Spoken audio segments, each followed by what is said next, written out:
He is governing through fear, intimidation, and hoarding power that is not his. Yes, but you need to know what's happening in the State House. You need to know how much money they're taking away from public schools. Record levels, and they're giving it to millionaires. Millionaires. And how much money they're cutting from healthcare. How they're attacking trans youth. How they're attacking the elderly. How they're attacking immigrants. How they're attacking women. We just passed a new bill to cut reproductive rights even further after people voted on it.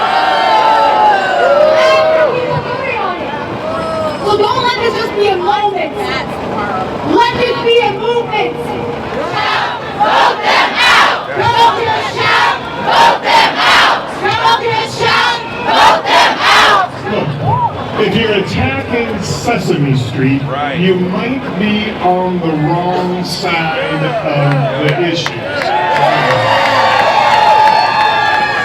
I mean, I don't know, I've had enough. You've all had enough too, haven't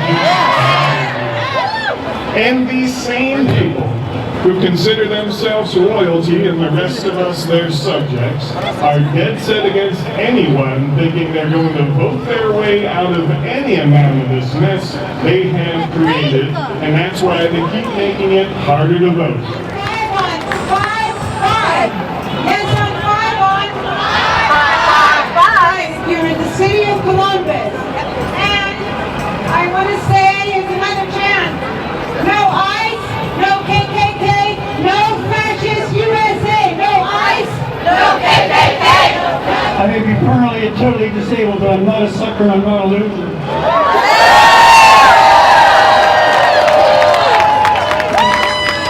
Nor any of my fellow veterans. I took another 50 years ago to protect and defend the Constitution of the United States against all enemies, foreign and domestic. I'll spend my dying breath doing so.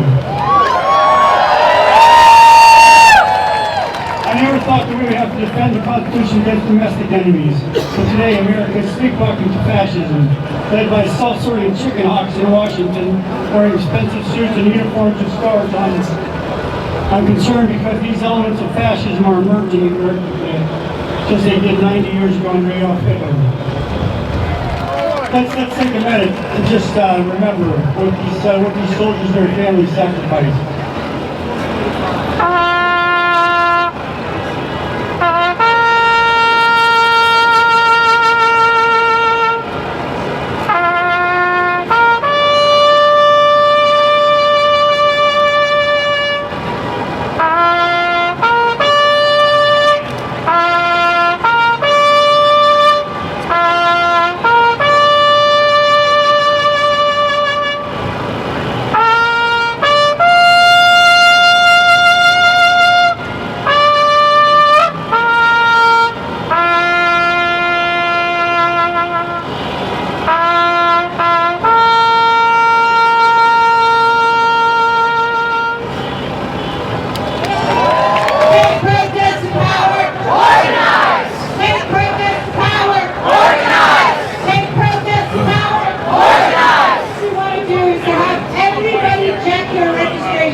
But it's really important right now because our good friend Frank LaRose is finding all kinds of ways.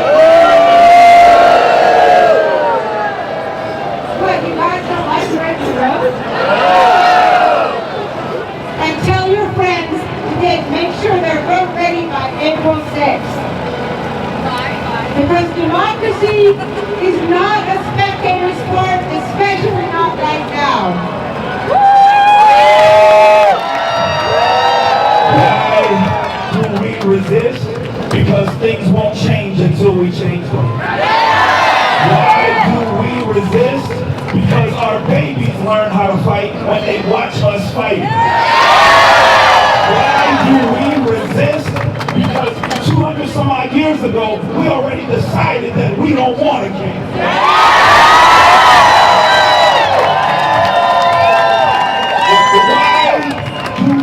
Resist because the things around us need to change. Why do we resist?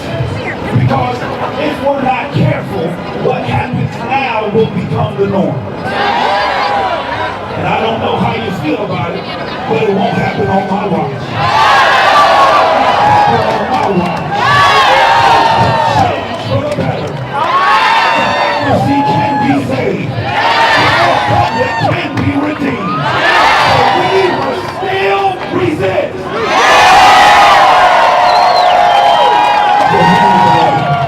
So this is not the time to get tired. This is the time to still agitate. This is still the time to make sure that you're going to the poll and voting. This is now the time to making sure that you're telling truth to power. I'm so glad that we are organized out here. We need to make sure that we are occupying in there. So might we make up our minds to march on? Might we make up our minds to protest on? Might we make up our minds to demonstrate on? Might we make up our minds to agitate on? Might we make up our minds to resist on? And we do so together in black and white and gay and straight and Somali and Muslim.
Donald Trump has got to go.